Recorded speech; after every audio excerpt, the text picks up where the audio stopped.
I'm telling you what, it is windy today.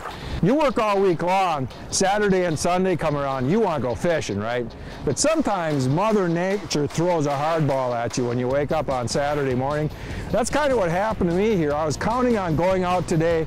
All of a sudden I wake up to sustained 20-mile-an-hour winds, 40-mile-an-hour gusts. I'm on a small lake and it's just tough conditions. Now, in the past I might have trolled on a day like today because I just couldn't control the boat the way I wanted to. I'd be fighting my trolling motor all day long. But because of a motor like this Motor Guide XI5, man, I'm telling you, you can fish in almost any condition.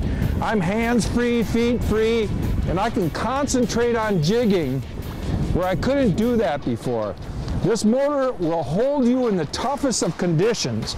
I fished on the Great Lakes in 4-foot waves, and I fished on days like today in small lakes and really heavy winds. Basically, you can fish just like you would on a calmer day, and you don't have to fight that trolling motor.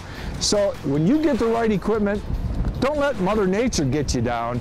Go fishing, catch a bunch of fish.